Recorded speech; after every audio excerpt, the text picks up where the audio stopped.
see? What exciting adventures will we choose? Hello everyone! Hi again!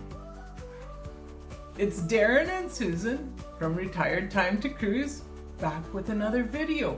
That's right, we just finished our very first Carnival cruise on the Mardi Gras. And would we do it again? 100% absolutely. I agree, we had a really good time. First of all, let's tell you that this is not a novice opinion. Darren and I both have more than a year's worth of days on ships of all different brands. Yeah, we're really gonna have to add it up again and see how far along the journey we are. But we have got a lot of days under our belt. On a lot of different ships. That's true, on a lot of different cruise lines. There were some differences with this cruise from other cruises. Yes, and it's a beautiful ship, so let's get into it. Now, before we get into it, just because it was the Mardi Gras ship.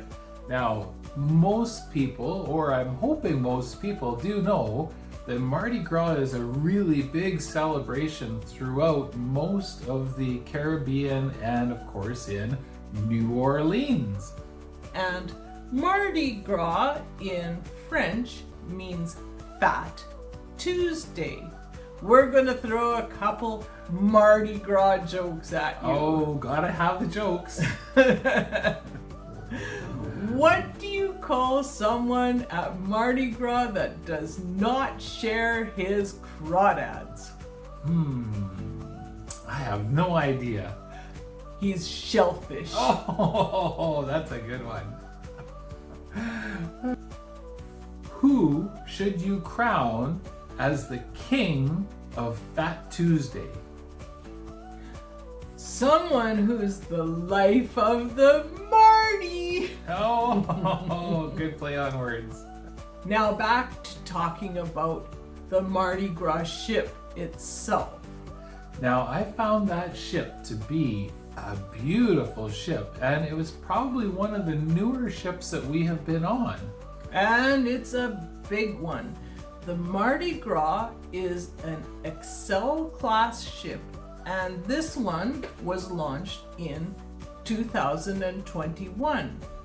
Which probably, this is 2025, it's hit its 5 years refurb time, and that's why it was headed across the Atlantic for dry dock. It was only planned to be a short dry dock, I understand 2 or 3 weeks. Yeah, like 19 days in total or something to that effect was the total dry dock time. Because there were a lot of people on our cruise that planned to jump right back on and go right back across the Atlantic again. Yeah, and you know, as I thought about it, well, like what an excellent way to celebrate or to have fun on a ship is you have the 14 days across, 20 days, 19 days, whatever it was while the ship's in dry dock, to tour around in Europe and do what you want, and then get back on the ship and spend 14 days going back to Florida. Lots of fun. Something else that I thought was interesting about the Mardi Gras is it is liquid natural gas powered. Wow, and you know, we are from Alberta, and well, anything that can burn some more of our liquid natural gas, we're all for it. So maybe more ships can be liquid natural gas, and Alberta can make more royalties. Yes, thanks Carnival. Thanks a lot, Carnival Corp. Something else unique about the Mardi Gras is that it's set up with lots of different zones. To be honest, I can't name what the zones were. It did have zones, but I actually don't remember what they were called either. The Mardi Gras is a pretty big ship. Its passenger capacity is 5,200. Now, when we were on it, it was not full. That's right. There was only 4,986 passengers and, of course, about 2,000 crew. It just happened that on this particular 2-week cruise, there were 353 first-time Carnival cruisers, of which we were 2 of them. Of the 4,986 passengers, 4,338 were USA citizens. Yes, and only 193 of those almost 5,000 were from Canada. Hi, all Canadians! Hello. And I think we met every single one of them. It sure seemed like it. We found Canadians everywhere. It's not as if we hang out together or anything. Yeah.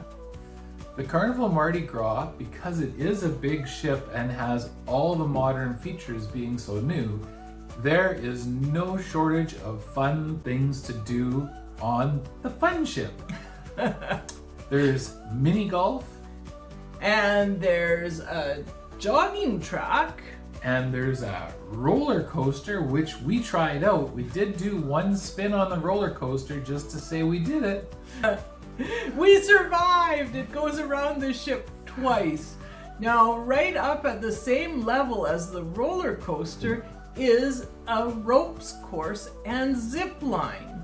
Now, Susan was brave enough to do the ropes course. I did some footage of her doing that, but it was too windy to do the zip line. It was really windy. I'll put in a clip of me doing the ropes course, but I won't put any of the soundtrack because all you hear is wind in the microphone. Yeah, it was very, very windy.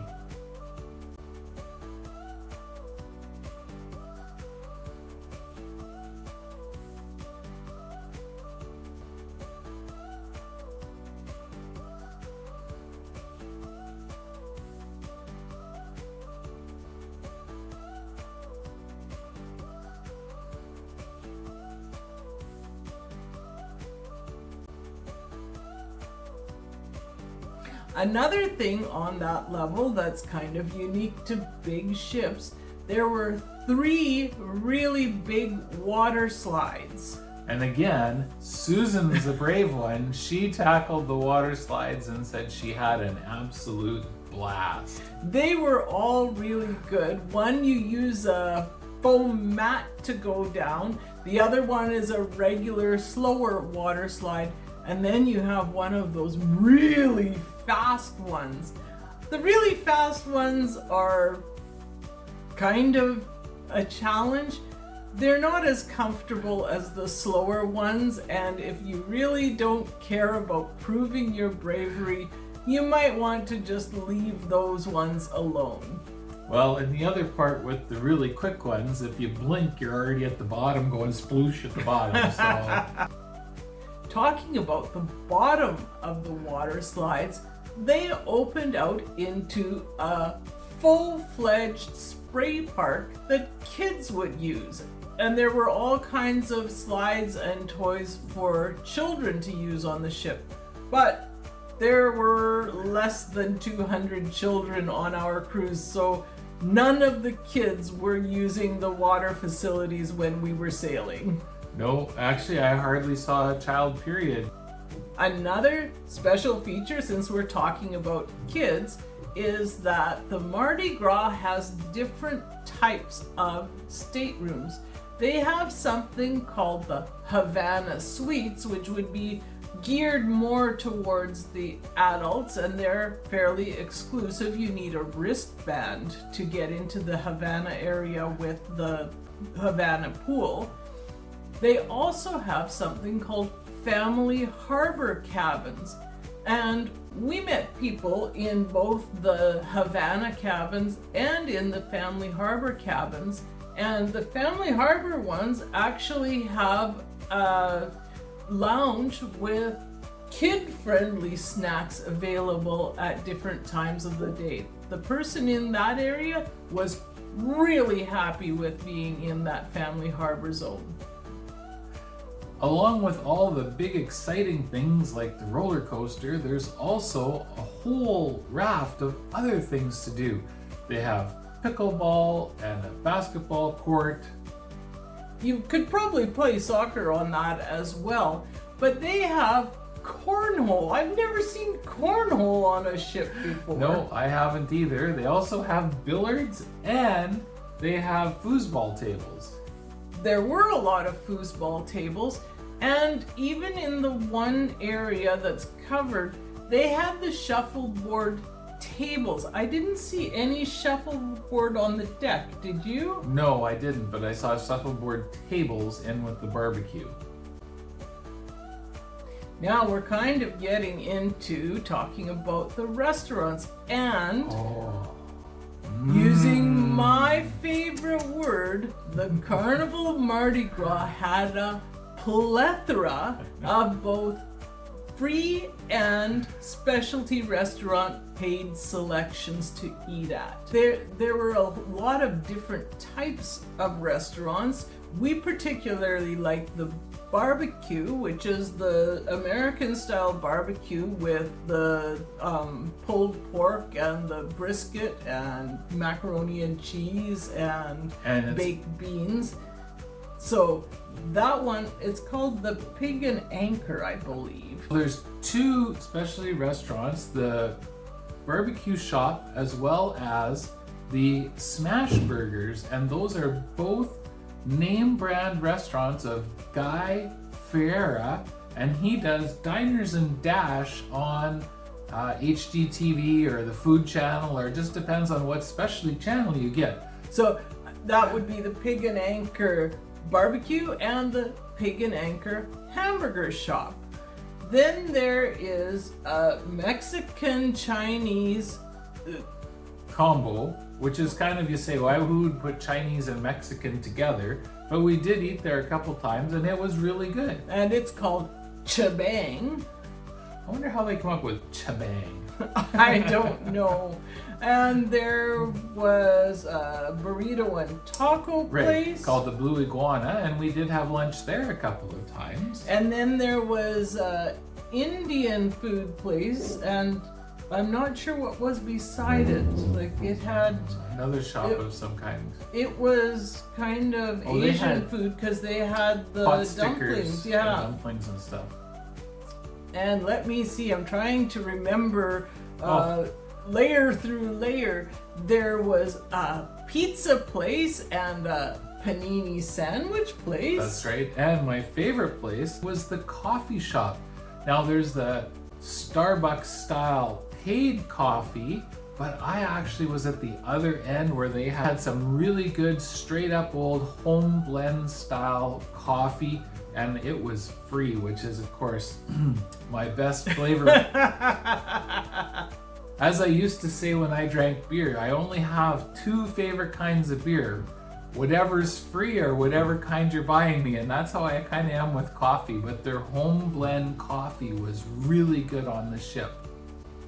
Now, there's also the regular dining room service. There were two free dining rooms, and there was the Lido. They also had some specialty restaurants. There was an Italian place and a steakhouse. We never went to the steakhouse. No. And there was Shaq's Chicken. I had Shaq's Chicken several times for lunch. That was free. And there was a seafood place. I think there might have been two seafood places. One right in the hallway and another one that was a specialty restaurant. So as you can tell by the way we're explaining things, there was so many choices to eat, we can't remember exactly what was what or what we even had. There was just so many choices, and we only had 14 days to do it. I can't imagine getting on that ship for a 3, 5, or 7 day cruise. I mean, you'd hardly get figuring out where to have a bite to eat. You'd be packing your bag and leaving. And there were, of course, lots of bars and lots of swimming pools. The other thing, there was a whole bunch of public areas where you could just grab your coffee and go for a very short walk, and there was tables and chairs inside and outside on level 8.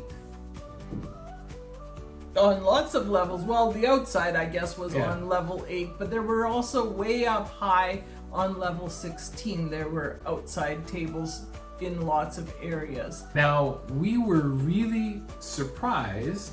Most of the ships we've ever been on, their main stage is usually the main theater. And the theater on this ship is a beautiful theater, and they did have lots of stuff in the theater, except the main stage is in the center of the ship. There's 3 levels of seating, and that was a really neat experience because that gave them a height of, well, 3 floors plus a ceiling, so 50 feet probably, to do aerials. It was amazing. Yeah, they really utilized the stage well to do all kinds of aerial tricks and shows, and it was very interesting. Yes, and they had another second complete staff that had other shows. So they had one group of entertainers that was all your aerials and your high-end acts, and they had a group of singers, a lady and some guys that were singers in that.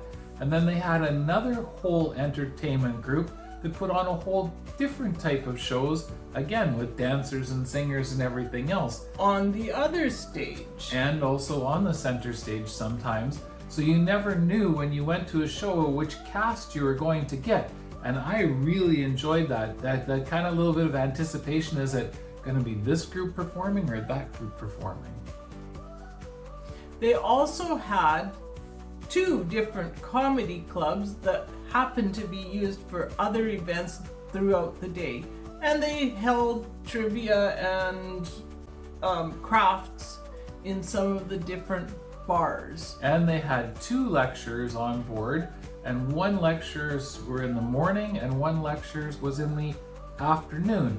And both of them were really, really good. So we got our fill of lectures over the 14 days as well. So that gives you a pretty good overview of what types of venues you're going to find on the ship. Now, how did it actually go? So we flew in the day before and rented a car, and we spent the night and then took the car back to the airport, and then we had booked a Go Port. And that's a bus service independent of any of the cruise lines. Now we booked a big bus, but you can also book vans, and they have vans up to 12 passengers to take you to the cruise ship terminal, At Port Canaveral. which is about 45 minutes. So our tickets from GoPort cost about $30 US each when we booked them online. Their desk is right in the airport. It's really easy to find, and they were super efficient, moving masses of people from the airport to Port Canaveral. They had lots of the huge buses. They gave you a ticket with a time slot and filled up the buses, and they took care of your luggage. So the minute that you were on that bus, that was the last time you had to worry about whether your luggage was going to get there, and you didn't even have to drag it anymore. That's for sure. Now, all they asked us is if there was something we wanted to take to the ship ourselves, and we do have our 1 roller bag that we always take onto the ship ourselves.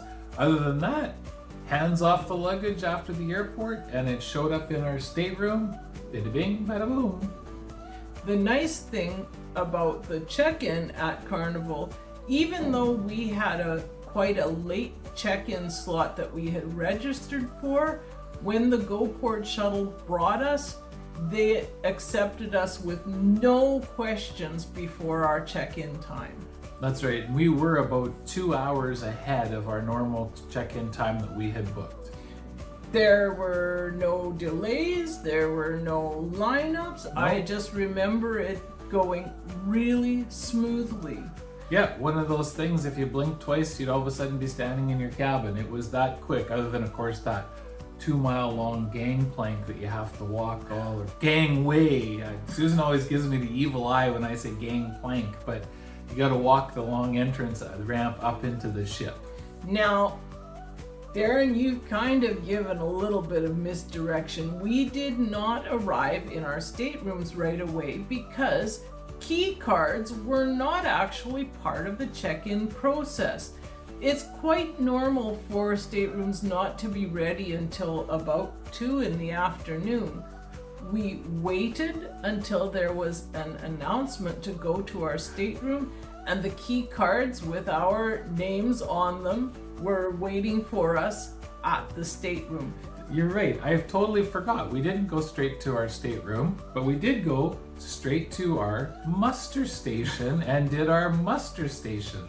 Yes, that has to be one of the fastest, easiest lifeboat drills. I don't think they even showed us how to put the life jackets on, which is fine. And our muster station was in the showroom, so that's one of the biggest, most comfortable muster stations to have.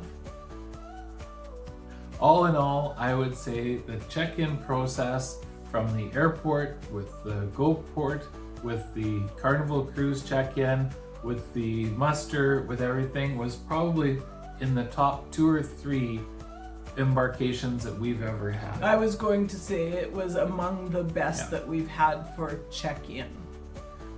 So what about actually on the ship, the experience being on the ship? Well, there were a lot of things that were exactly the same as you'd expect on any other ship. They had shows, they had trivia, they had question and answer, they had all those kind of things, of course. They had lectures, they had bingo, they had, I have to say, the casino was probably one of the biggest we've ever seen, and it was always packed. It was the busiest casino I've ever seen on a ship. Yeah, I've never seen that many people before on a cruise ship that were just in the casino. People did crafts. They did have a glee club. Yeah. They had a glee club.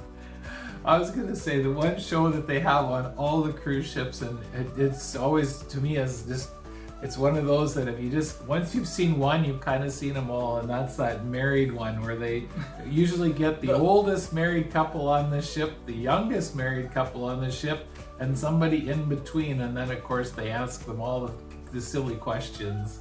Yes, if you're okay with being embarrassed in front of a bunch of your fellow cruise passengers, go for it, because you get a free bottle of champagne. Now, one thing that they didn't have, or wasn't quite as good as we've seen, their library. They had a mobile library with games, and people played the games everywhere on the ship. And the mobile library was usually in the second level of the main dining room all morning. But it was just one rolling book cart. Yeah, and it was one of those that you just took a book, leave a book, whatever you wanted to do. So I actually managed to read 2 different books that I would never take out at home out of the library, because there was no other selection. I just picked books, and you know what? I learned a whole bunch of stuff that I didn't know before. They also had the big production shows, they had comedians, they had live bands in a lot of the different bar venues. One of the entertainment venues on the ship was a piano bar, and the guy's name is Ben, and I'll tell you, I don't know how that guy could walk after he was done his shift, because of course so many people were tipping him in booze. So I swear that one evening he had to have had 10 shots while we were sitting there, and we were only there for maybe a couple hours. Yes, and it was one of those venues that if you didn't get a seat, you probably weren't going to get a seat. I've never seen a piano bar so full, consistently full, from when the doors opened till they closed. Now, we didn't close it, but friends of ours did, and they said it was fuller as the night went on. And if none of those things were up your alley, there were always sun chairs and swimming pools. I have seen a lot of sun loungers on ships, This one in particular, there was a lot. I saw nobody fighting over loungers, nobody taking towels off and throwing them off to the side to take someone else's loungers. It just seemed like they had more loungers than people. And really, we weren't full, but we weren't that far from full. The ship always seemed to have ample room. And there was several times when we were walking around the ship when we wanted to kind of be by ourselves and out of the crowd, we always were able to find a place where we could sit and talk quietly and enjoy ourselves and not have all that crowd of people around, which, you know, there's almost 5,000 people on the ship. That was pretty amazing. Oh, and something I forgot to mention, they had movies under the stars or movies in the middle of the day. They played movies fairly often on the one pool deck. It was quite entertaining. Well, there certainly were quite a few people watching movies all the time. One of the things that we found unique on this ship was the specialty restaurants. Now, normally on a cruise ship, your specialty restaurants are dinner time service only. They don't do lunches. On this particular ship, the lunches in the specialty restaurants with a limited menu were no charge. Even though the dinners were something you had to pay for or had restricted access to. And the other part is that the specialty restaurants with our normal cruise board, which means whatever we paid for our price for the cruise, included several of the specialty restaurants where we could go once in the evening for a meal. So that was Chibang and the Italian place were the two that I'm aware of that we were. And probably the barbecue place too. We never did that for supper. We just went for lunch. Something else that was kind of nice is on sea days, the main dining room didn't do breakfast, they did brunch. So it was open for longer hours. And one of the things on the sea day brunch menu was steak and eggs. Now, unfortunately, we didn't partake in that because it turned around every time there was a sea day. We were so busy doing something else that we didn't go. No, and we aren't really breakfast people most of the time anyways, so we missed out on the steak and eggs. But just to let you know, there are steak and eggs on sea days. Now, maybe it was because this was a transatlantic and we did have quite a few sea days that they did that. I don't know if they do that on the shorter 3, 5, and 7 day cruises. Ooh, something else that I just remembered that was neat on this ship was they had free soft serve ice cream, frozen yogurt, or gelato. And we've seen that before on other ships, but on those ships, you could only get that in one place. On this ship, there were at least 3 different places where you could access the soft serve and frozen yogurt, and 2 stations with the gelato. Yeah, to have free gelato on a ship, that was different because most of the ships do have an upcharge for gelato. Now, we did notice some differences on this ship over other cruise ships we've been on. I can understand why they call it a budget cruise line. They didn't have tablecloths on the dining room tables. And normally on a cruise ship in the dining room, every course you have, they bring you new silverware. This particular cruise line, we didn't get new silverware, or this cruise anyway, we didn't get new silverware unless we asked for it. Now, from my point of view, I don't use a tablecloth at home, and I don't use 3 different sets of cutlery when we have... You heathen! When we have meals at home, we use the paper plates and wash them in the garbage can. Well, not quite like that. But they did have some... Quirks. Right, like plastic glasses and paper coffee cups, things like that. But nothing that would really take away from the overall experience, in my opinion. No, and the plastic glasses and the paper cups were not in the dining room. Those were in the other venues out and about on the ship. Another thing that we noticed, or maybe I just noticed it because I read that part of the agreement, is Carnival doesn't let you take videos while you're on the ship if you're posting them to social media. I found that kind of strange, but you know, I've seen an awful lot of negative stuff that has been posted about Carnival, and that might have been driving that policy. Now, I'm not sure how closely anyone follows that policy, because certainly there were people posting to Facebook as we were cruising, so it kind of makes me feel it's not really something they enforce, just something that they put in there. Well, you never know what the reasoning is, but you know, Susan's a real law-abider, so she wasn't going to get caught doing anything that would go against Carnival's policy, especially since we enjoyed ourselves so much. We don't want to get banned off the ship. Absolutely. As Darren mentioned, something else that's different about the ship was their center stage that did the big aerials.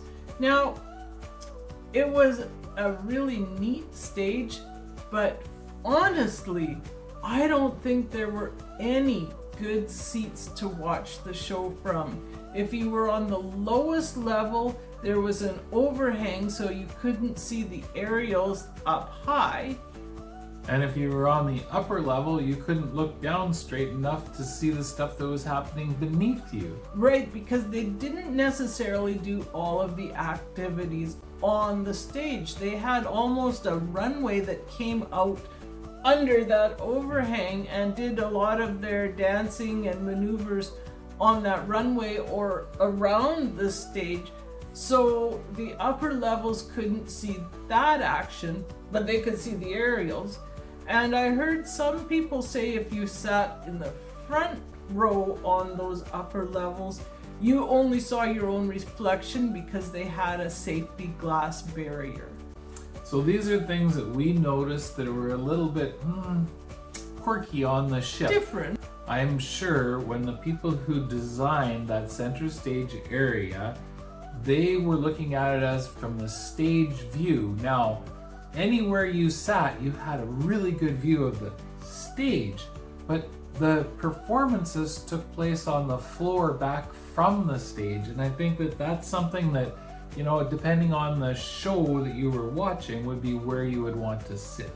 Now, another quirk, not positive, not negative, just different, is because that center stage is wide open, no curtain, they would often be doing their rehearsals while you were sitting and having coffee in that area. They couldn't close it off.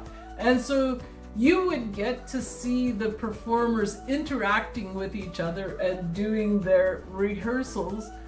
Give you a little bit of idea where you should be looking if you went to the performance in the evening.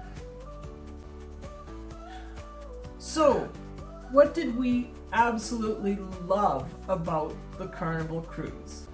Well, I really love coffee in a lot of different places and ice cream in a lot of different places.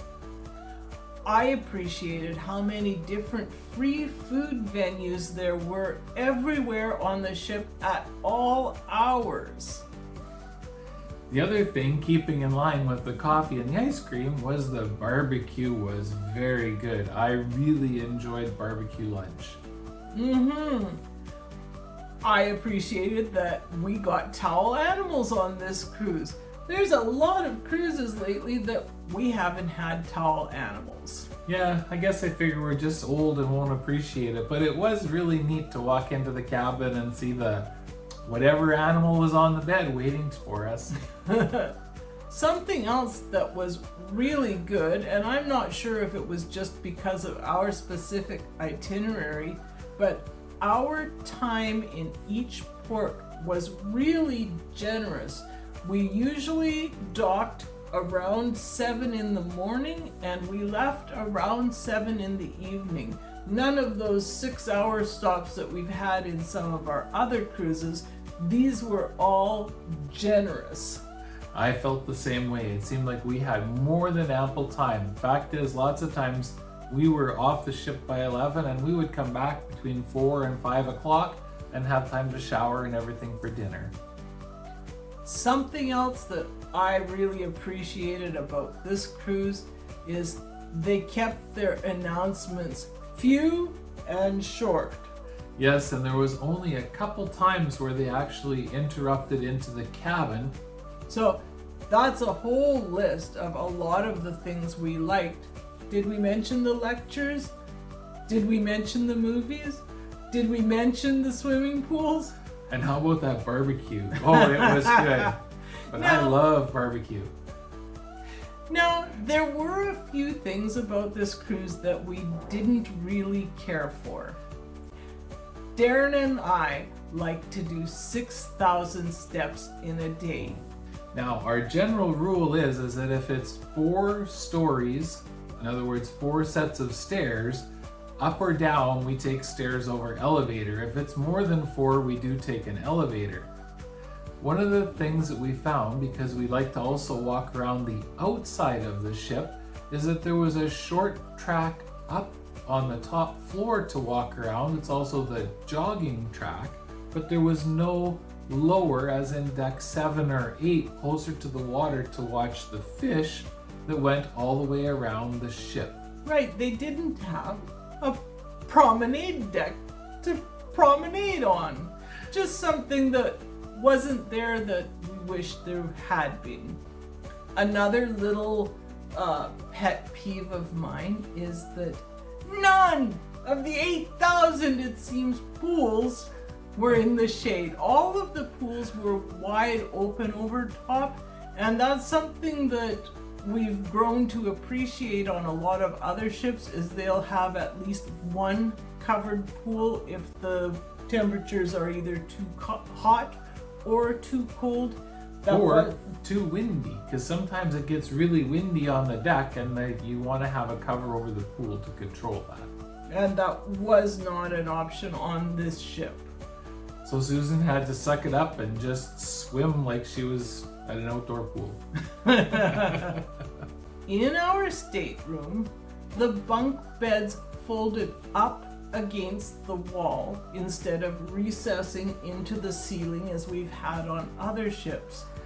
It really encroached on our ability to go around the edges of the bed. I always felt I was going to whack my head on it.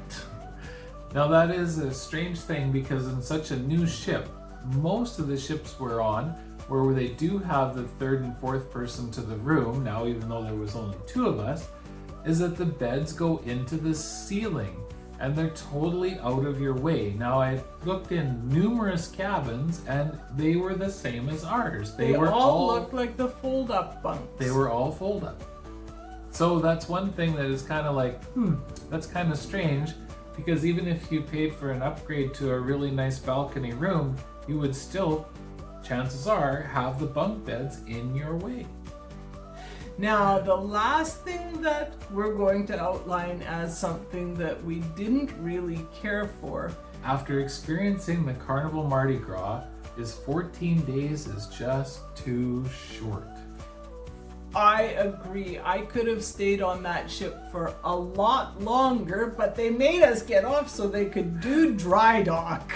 Yeah, and when you get used to cruising for longer stretches and longer stretches, 14 days sounds like a long time if you're only doing 3, 5, or 7 days, but when you're used to doing 20 plus days, 14 is short. And we really enjoyed the ship. In case you haven't figured out by now, I would, within seconds, make a decision to go again.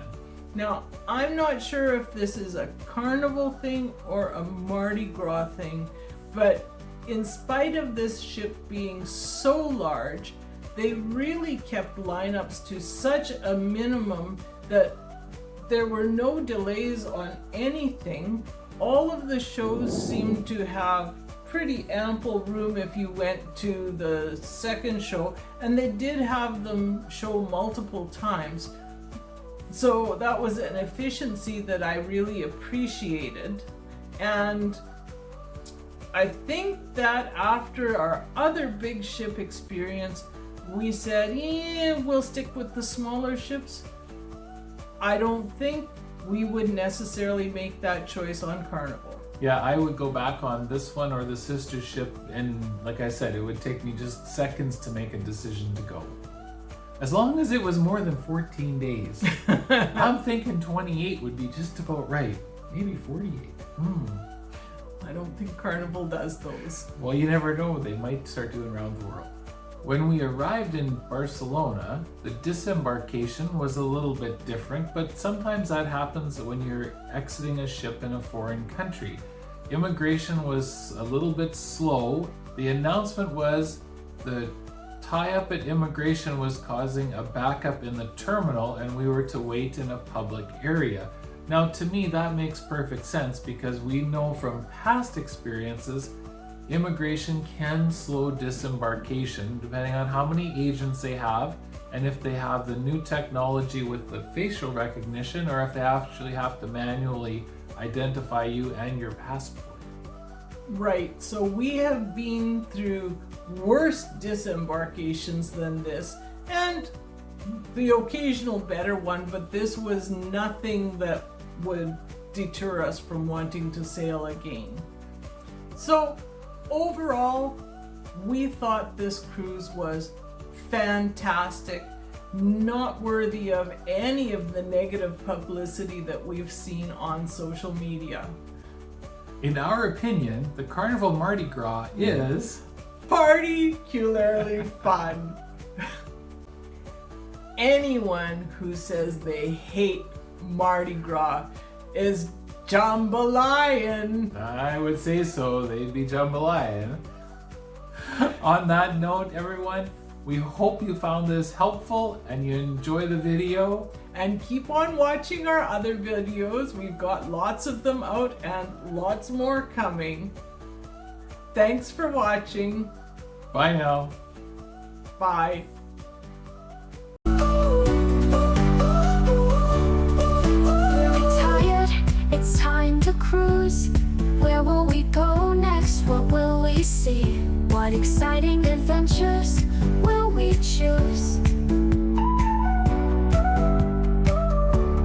We'll make new friends and make some plans. We'll post videos as we visit new lands. We love you to join us as we sail.